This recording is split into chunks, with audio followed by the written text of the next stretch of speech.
चलिए बच्चा, तो अभी हम लोग मेजरली पढ़ेंगे। हमने गैमेटोजेनेसिस पढ़ लिया है, किस तरीके से स्पर्म बनता है, किस तरीके से एग बनता है। स्पर्म के फॉर्मेशन को क्या बोलते हैं? स्पर्मेटोजेनेसिस। एग के फॉर्मेशन को oogenesis। ठीक है। देखो, हमने बात करा है कि ये सारे कुछ पहले से हमारे बॉडी में, फीमेल के बॉडी में होते हैं। देखो, फीमेल की बॉडी में पहले से ब्लड वेसल कुछ, और ये जो मेरा एग्स था वो 2-3 फॉर्म में रहता है। कुछ प्राइमरी फॉलिकल्स के फॉर्म में होता है। क्या ये प्राइमरी फॉलिकल्स? प्राइमरी फॉलिकल्स, ठीक है। ये प्राइमरी फॉलिकल कन्वर्ट होता हुआ बनाता है सेकेंडरी फॉलिकल। क्या बनाता है? सेकेंडरी फॉलिकल, ठीक है। वो सेकेंडरी फॉलिकल थोड़ा और डेवलप करता है तो बनाता है टर्सरी फॉलिकल। क्या बनाता है?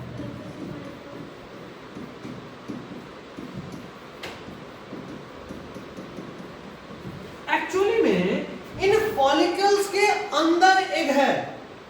एक्चुअली में इस फॉलिकल के अंदर एग है। पहले वहां पे क्या बोलते हैं, oocyte था, बाद में प्राइमरी oogonia बना, फिर सेकेंडरी oogonia बना, और फिर वहीं से एग निकलेगा। तो सेकेंडरी, देखो यहां तक प्राइमरी था, यहां आते आते हम सेकेंडरी हो गया।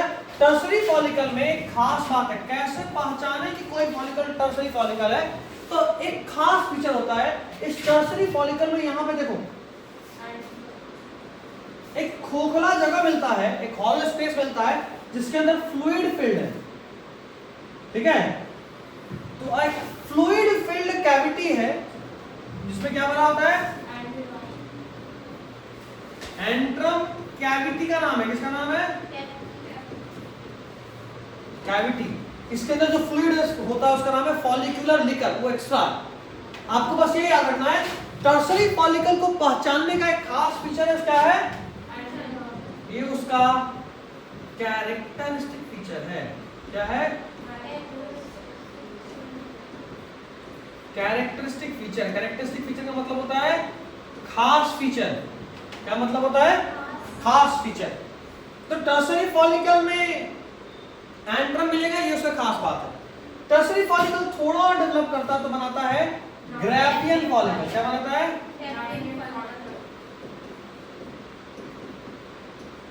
Graafian follicle. इस ग्राफियन फॉलिकल में एक खास हार्मोन एक्ट करता है। एक खास हार्मोन इस पे एक्ट करता है। क्या? LH। एक हार्मोन है LH। होता है LH सर्ज। सर्ज का मतलब होता है किसी चीज का अचानक से बढ़ जाना। जैसे कुछ लोगों का होता है ना, शांत बैठे अचानक से कोई कुछ करा, अचानक से गुस्सा हुआ, तो बीपी सर्ज उसको बोलते हैं, अचानक से बढ़ गया बीपी, ठीक है। तो यहाँ पे क्या होता है? LH surge. LH तो ज्यादा होता ही है, लेकिन LH का जो अचानक से ज्यादा होता है ना, उसी LH सर्ज की वजह से ग्राफियन फॉलिकल ब्रेक कर जाता है। क्या होता है?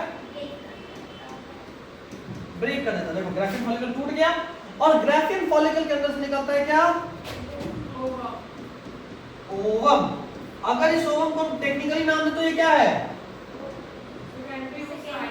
Secondary oocyte। हमने पढ़ा था सेकेंडरी oocyte ही रिलीज होता है। अभी तक सिर्फ मेयोसिस 1 हुआ है, मेयोसिस 2 नहीं हुआ है। ये किस फेज में रेस्टेड है? मेटाफेज 2 में।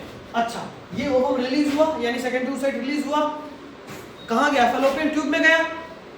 अगर वहां स्पर्म आएगा तो स्पर्म जैसे ही सटेगा ना, वैसे ही इसका मेटाफेज 2 खत्म होगा और इतना से डिवाइड करेगा मेयोसिस 2 और बनाएगा सेकंड पोलर बॉडी और ओवम। उस ओवम के साथ स्पर्म पूरे अच्छे से फ्यूज करेगा और बाद में वो जाइगोट बनाएगा और बच्चा बनाएगा। समझे बात? वही पुराना वाला कहानी जो भी मिटा लिया, ठीक है। खैर, अब देखो क्या होता है। एग रिलीज हुआ, एग रिलीज होने के बाद जो अंदर में बच गया है, देख रहे हो, रिलीज तो सब नहीं हुआ ना, ग्राफियन फॉलिकल का अंदर से एग से निकला और एग के अलावा कुछ बच गया। जो बचा वो कन्वर्ट होता है एक खास स्ट्रक्चर में जिसका नाम है कॉर्पस ल्यूटियम। ये एक इंडोक्राइन स्ट्रक्चर है। इंडोक्राइन स्ट्रक्चर है, यानी ये हार्मोन रिलीज करता है, दो हार्मोन, एक प्रोजेस्टेरोन मेनली यही करता है, और थोड़े से अमाउंट में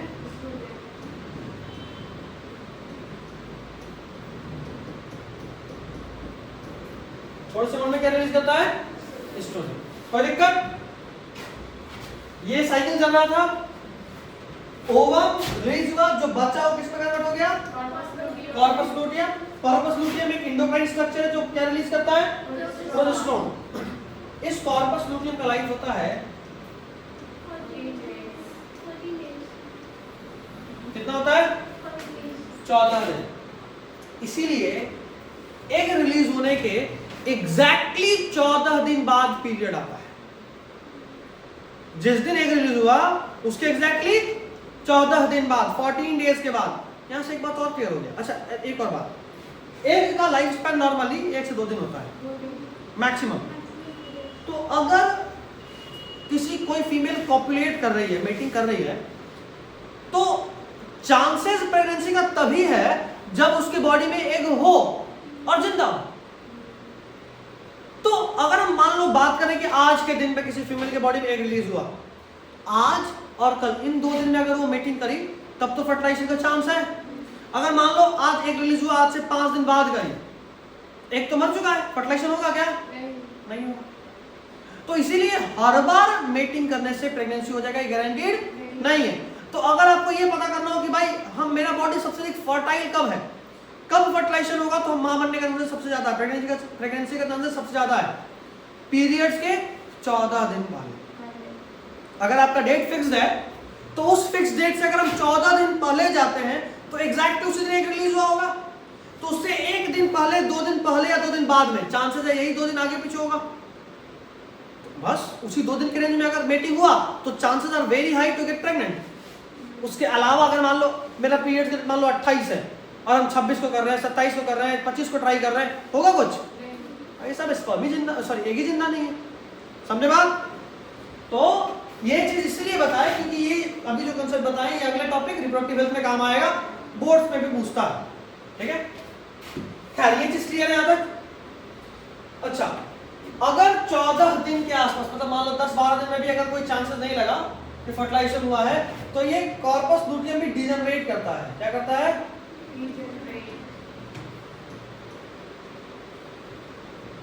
और जो स्ट्रक्चर मदर्स को बोलते हैं कॉर्पस एल्बिकैन्स, वैसे ये चीज ये याद रखना। अच्छा, इसको येलो बॉडी भी बोलते हैं। क्या बोलते हैं? आपको कॉर्पस लूटियम अच्छे से याद रखना है, ठीक है? अच्छा, एक बात सोचो ना, एग रिलीज होने के बाद भी अगले 14 दिन तक पीरियड्स नहीं आता, उसके बाद ही आता है ना। ऐसा इसलिए होता है क्योंकि अगले 14 दिन तक एंडोमेट्रियम में जो वॉल होता है, खून का लाइनिंग, वही टूट के आता है ना पीरियड, उसको ये वाला प्रोटेक्ट करता है। कौन हार्मोन? कॉर्पस लूटियम अगले 14 दिन तक जिंदा रहेगा और तब तक वो क्या रिलीज करता रहेगा? प्रोजेस्टेरोन। प्रोजेस्टेरोन इंडोमेट्रियम यानी यूट्रस के वॉल को टूटने नहीं देता, इसलिए ब्लड फ्लो नहीं होता। 14 दिन के बाद यही खत्म, ये खत्म, तो ये हार्मोन भी नहीं आने वाला है, ये भी नहीं आएगा, तो जाहिर सी बात है अब वो वॉल जो तब तक बचा हुआ था वो टूटेगा तो पीरियड्स आएगा, ब्लड फ्लो होगा। समझे बात? कोई दिक्कत? चलिए डन। इसी कंसेप्ट को अभी जो हम लोग देखे हैं एक बार रीड कर लेते हैं।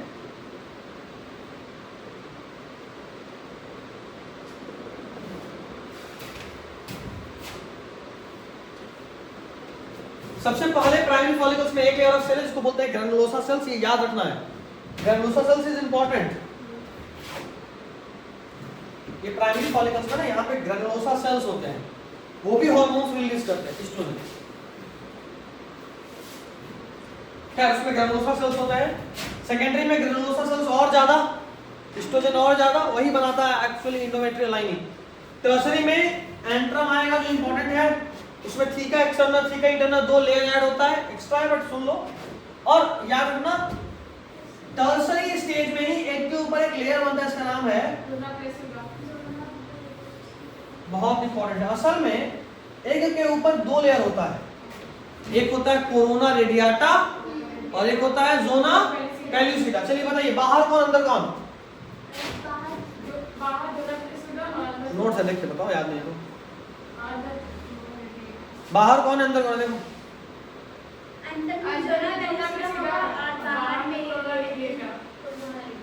मतलब अगर मेरा एग है तो ये लाइन क्या है?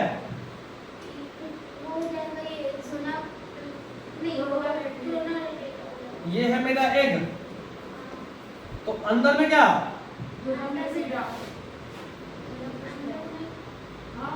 देख के भी नहीं बता रहा,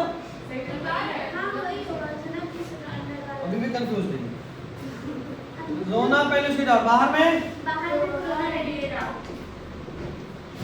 ठीक। तो एग के अंदर जोना पेल्यूसिडा कब बन जाता है? टर्सरी स्टेज में ही बन जाता है। उसका खास बात क्या था? ये सबसे इंपॉर्टेंट है, ठीक।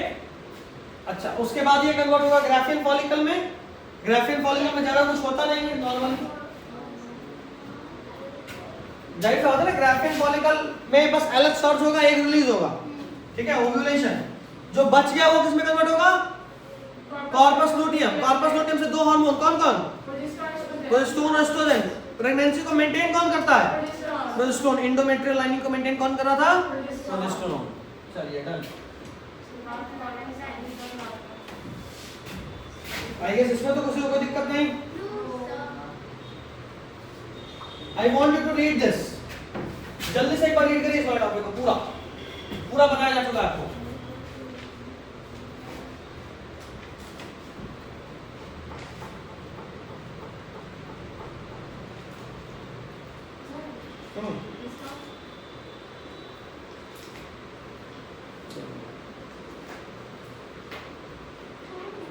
हो गया रीड?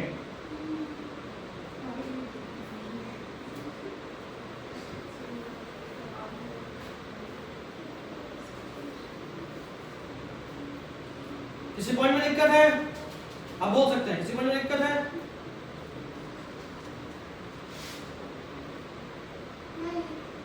डन।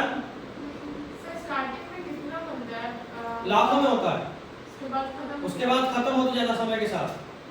अंत तक बचता 60,000 से 80,000।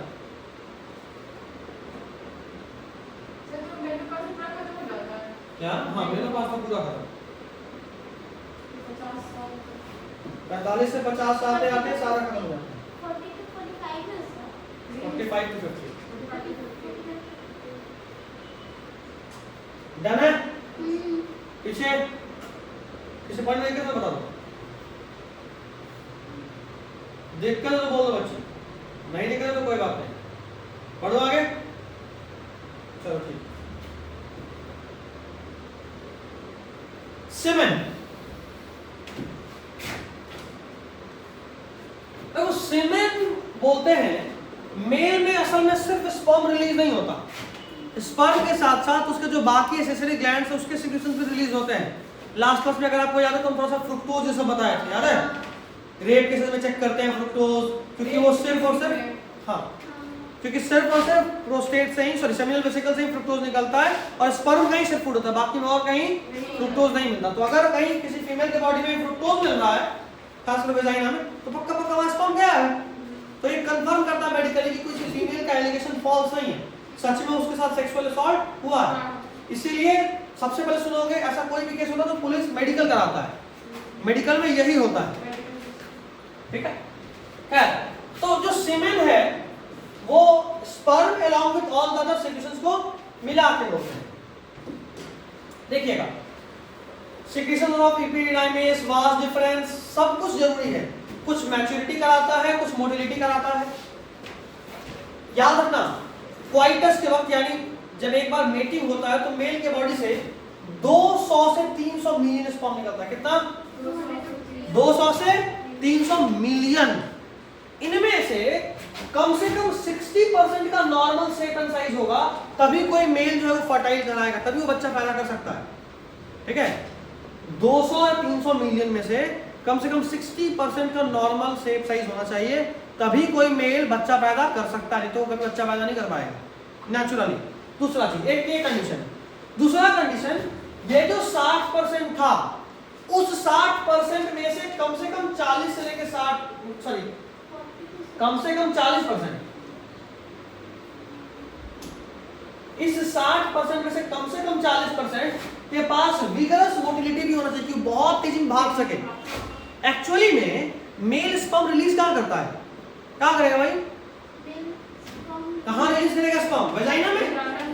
तो वेजाइना में एक चीज खास होता है, वो खास ये होता है बेटा कि वेजाइना के अंदर जैसे ही गया वहां से वो यूट्रस की तरफ जाएगा।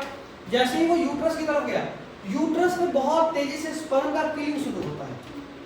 यूट्रस में बहुत तेजी से स्पर्म का किलिंग, बहुत तेजी में यूट्रस का सेल स्पर्म को निकलने लगता है, ताकि जो सबसे तेजी में भाग सके और जो सबसे फिट स्पर्म हो वही बचे, बाकी रास्ते में मर जाता है।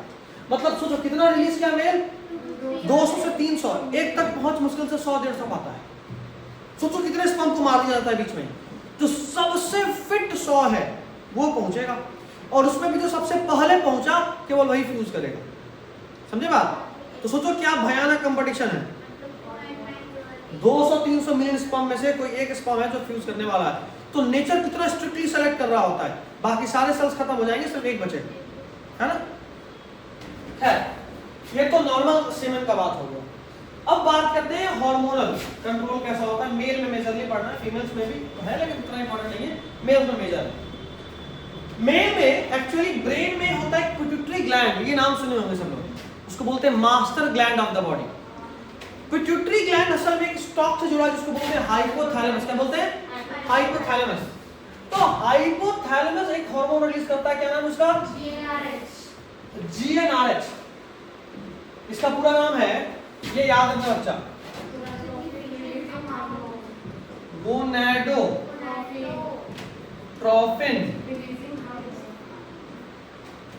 Releasing hormone. GnRH रिलीज करता है, ठीक है? वो GnRH किस पे टारगेट करेगा? Anterior pituitary. एंटीरियर पिट्यूटरी फिर रिलीज करता है गोनाडोट्रोपिन, जो कि दो होता है, एक होता है LH और एक होता है FSH। अभी तक हम लोग पढ़े थे कि FSH सिर्फ फीमेल में होता है, लेकिन नहीं, FSH मेल्स में भी होता है। यहाँ से रिलीज हुआ FSH और LH। देखो FSH एक्ट करता है सर्टोली सेल पे, रिस्पेक्ट करेगा सर्टोली सेल पे, और उससे कुछ फैक्टर्स रिलीज कराता है जो कि क्या कराता है? स्पर्मियोजेनेसिस। स्पर्मियोजेनेसिस क्या था? जब स्पर्मेटोजोआ बन गया था, स्पर्मेटोजोआ नहीं, स्पर्मेटिड, ये तो आपको दिखा दूं। जब स्पर्मेटिड बन गया था, वो स्पर्मेटिड, देखो जब स्पर्मेटिड बन गया था, स्पर्मेटिड वो जाके सर्टोली सेल से जुड़ा था, और जुड़ने के बाद वो स्पर्मेटिड कन्वर्ट हो रहा है इसमें कन्वर्ट हुआ था स्पर्म। तो स्पर्मेटिड स्पर्मियोजेनेसिस प्रोसेस के थ्रू किसमें कन्वर्ट होता है? स्पर्म में। चलिए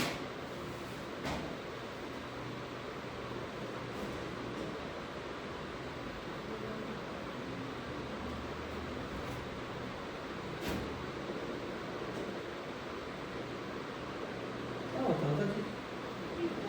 अच्छा हाँ ठीक है, थोड़ा सा जूम करना है।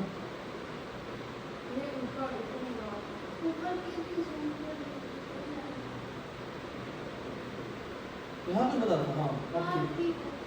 हाँ ठीक है, चलिए। तो हाँ, हाइपोथैलेमस से बना GnRH रिलीज हुआ, वो एंटीरियर पिट्यूटरी पे एक्ट करा, वहां से निकला FSH सर्टोली सेल पे एक्ट करा, और देखो स्पर्मियोजेनेसिस कर रहा है, यानी स्पर्मेटिड से क्या बना दिया? स्पर्म। तो स्पर्म बनाना किसका काम? FSH। दूसरा हार्मोन LH एक्ट करता है लेडी या इंटरस्टिशियल सेल पे, जो रिलीज करते हैं androgen.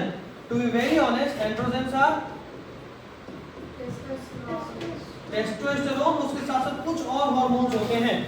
All male hormones are, या और अच्छे से बोले तो all male sexual hormones are combinedly called as androgen. तो देख लो, वो हार्मोन रिलीज करा, वो भी किसमें हेल्प करा? स्पर्मेटोजेनेसिस। देखो ये स्पर्मियोजेनेसिस कराया है, यानी सिर्फ स्पर्मेटिड को मैच्योर करके स्पर्म बनाया है।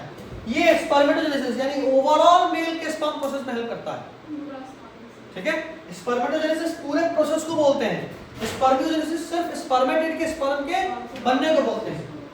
कैसे समझते हैं?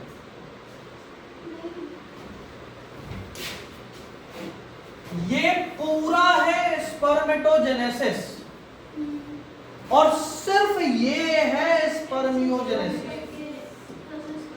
समझे बात? तो सर्टोली सेल में जो एफएसएच काम किया है वो सिर्फ ये कराया है, और जो एलएच काम किया है वो सब कुछ में रोल प्ले किया। ठीक, कोई दिक्कत? एक यहाँ पे ये भी चीज पढ़ लीजिए, एसेसरी सेक्स हार्मोन्स क्या कर रहे हैं, एसेसरी सेक्स क्या कर रहे हैं भाई? तो कुछ नहीं, हार्मोन रिलीज करा रहे होते हैं। ठीक है,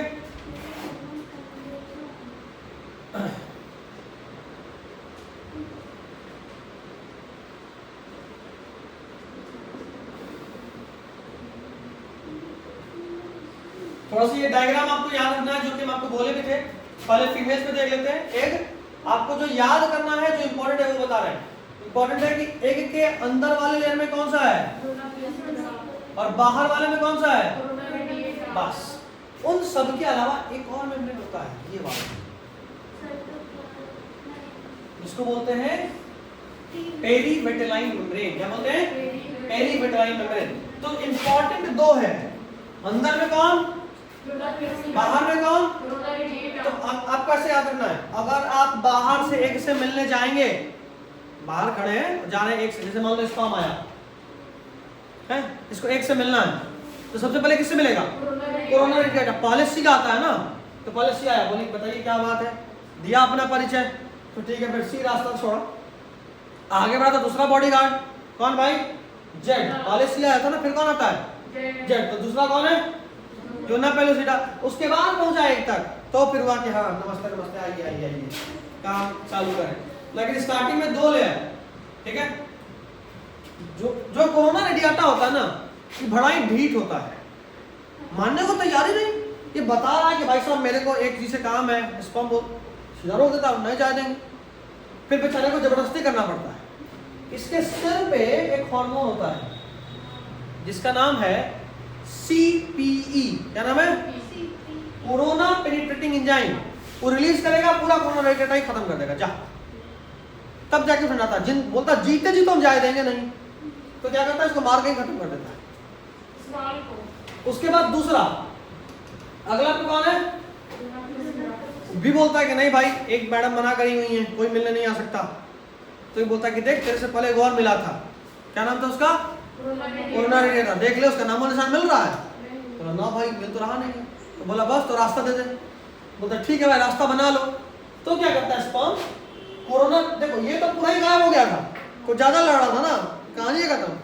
जोना पेलोसिटा तक जब पहुंचे तो बेचारा थोड़ा देखा कि हाँ भाई सही में कोरोना रेडिएटा तो गायब हो गया, दमदार पार्टी है। बोला भाई आप रास्ता बनाइए, जाइए, हमको जिए दीजिए। ये क्या करता है, इसमें सिर्फ एक छेद करता है और अंदर घुस जाता है। पूरा जोना पेलोसिटा को डिसॉल्व नहीं करता, कोरोना रेडिएटा पूरा ही डिसॉल्व, ज्यादा बाबा बन रहा था, कहानी खत्म हो गया। जोना पेलोसिटा बस थोड़ा सा डिसॉल्व हुआ और उसका अंदर चला गया। ठीक, ये है एग। अब पढ़ लेते हैं स्पर्म, और फिर आपको 2 मिनट गैप दे दूंगा। स्पर्म का बात करें, स्पर्म में मेजरली 4 पार्ट, हेड, नेक, मिडिल पीस और टेल। ठीक, सबसे पहले हेड का बात करते हैं। हेड में ऊपर में क्या है? एक्रोसोम। एक्रोसोम में वही है, इसमें सारा एंजाइम भरा हुआ है। अभी बोला था ना कि इसके अंदर होता है CPE, कोरोना पेनिट्रेटिंग एंजाइम, पूरा कोरोना रेडिएटा ही साफ कर देता है, वो इसी में होता है। तो एक्रोसोम एक्चुअली में कैप लाइक स्ट्रक्चर है, जो कि स्पर्म के हेड पे होता है, यहाँ पे। ठीक है, अच्छा ये किसका मॉडिफिकेशन है? याद रखना, इसको बनाता है, बहुत important for course, along with NEET. कौन बनाया एक्रोसोम को? Golgi body. ठीक है, उसके बाद दूसरा पार्ट हेड में क्या और कौन है? न्यूक्लियस। देखो असल में ना एक ये भी सवाल बनता है, क्या पूरा स्पर्म फ्यूज करता है? ना, एक्चुअली में एग के अंदर खाली उसका हेड जाता है, इतना ही जाता है, ये सब कट के पीछे रह जाता है। ठीक है, और इसी में क्या है? न्यूक्लियस। हो गया काम। ये छेद करके रास्ता बना रहा होता है कौन? और ये अंदर जाके फ्यूज हो जाता है। ठीक है। अच्छा, नेक में मेजरली इंपॉर्टेंट क्या चीज है? नेक बस छोटा सा पार्ट है, यहाँ कुछ है नहीं। असल में यहाँ पे सेंट्रियोल होता है। क्या होता है? ठीक है। सेंट्रियोल का एक खास बात है, सेल डिवीजन कुछ कराएगा कौन? सेंट्रियोल। सेल डिवीजन कौन शुरू कराता है? सेंट्रियोल। देखो बात ये ना, जब एक बन रहा था तो याद है दो पोलर बॉडी बना था, प्राइमरी और सेकेंडरी। जब सेकेंडरी पोलर बॉडी बना था ना तो इस एक का सेंट्रियोल निकल गया था। तो अगर एक में सेंट्रियोल नहीं है तो क्या वो खुद से डिवाइड कर सकता है? नहीं। बस इसीलिए कोई भी फीमेल बिना स्पर्म के फ्यूज हुए एक आगे डेवलपमेंट नहीं हो सकता, कारण सेंट्रियोल ही नहीं। जब स्पर्म फ्यूज करता है तो हेड गया और साथ में सेंट्रियोल गया। अब सेंट्रियोल जैसे ही एक के अंदर जाएगा तो एक को मिल गया सेंट्रियोल, सेल डिवीजन शुरू हो गया। तो फिर एक जो है वो डिवाइड करके जाइगोट बनाएगा, बाद में एम्ब्रायो बनाएगा, बेबी बनेगा। अच्छा, मिडिल पीस में क्या है भाई? माइटोकॉन्ड्रिया। एनर्जी हाउस है ये। स्पर्म में क्या है? Energy house. यहीं से स्पर्म भाग पाता। देखो अभी बताया था ना कितना रिलीज होता था? 200-300 मिलियन। पहुंचता कितना था? 100। हम लोग बात करें ना कि 60% का नॉर्मल शेप एंड साइज और 40% का तो विगरस मोटिलिटी, पागल की तरह भागता है। मिल्खा सिंह, भाग मिल्खा भाग, ऐसे भाग, ऐसे पीछे कुत्ता लगा हुआ। ठीक है। तो उतना भाग कैसे पाएगा? ताकत चाहिए ना। तो ताकत कौन देता है? माइटोकॉन्ड्रिया। और उसमें एक पूंछ भी होता है, पुच्छी। ये क्या करता है? फीमेल की बॉडी से भी तो फ्लूइड निकल रहा होता है जब सेक्सुअल एक्साइटमेंट हो। तो सेक्सुअल एक्साइटमेंट के वक्त फीमेल के बॉडी से भी फ्लूइड निकलता है।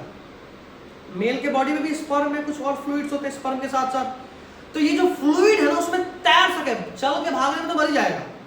तो ये रेंगता नहीं है, तैरता है तेजी में, जैसे मछली कैसे भागती है, उसके लिए इसमें टेल होता है। तो चार पार्ट, चारों का काम याद हो गया, चारों का नाम याद हो गया। 2-3 चीज मिल जाए हेड में, 2 चीज, एक्रोसोम और न्यूक्लियस। एक्रोसोम में सारे एंजाइम्स हैं जो छेद करके ओवम तक पहुंचेंगे।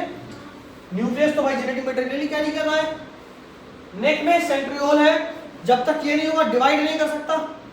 मिडिल पीस में एनर्जी है और पूंछ क्या करता है? स्विमिंग में रोल प्ले करता है। इंटर क्या करता है? स्पर्म में हेड और नेक का सेंट्रियोल वाला पार्ट। ठीक है। चलिए इस पे 2 मिनट का ब्रेक ले लेते हैं और फिर आगे बढ़ेंगे।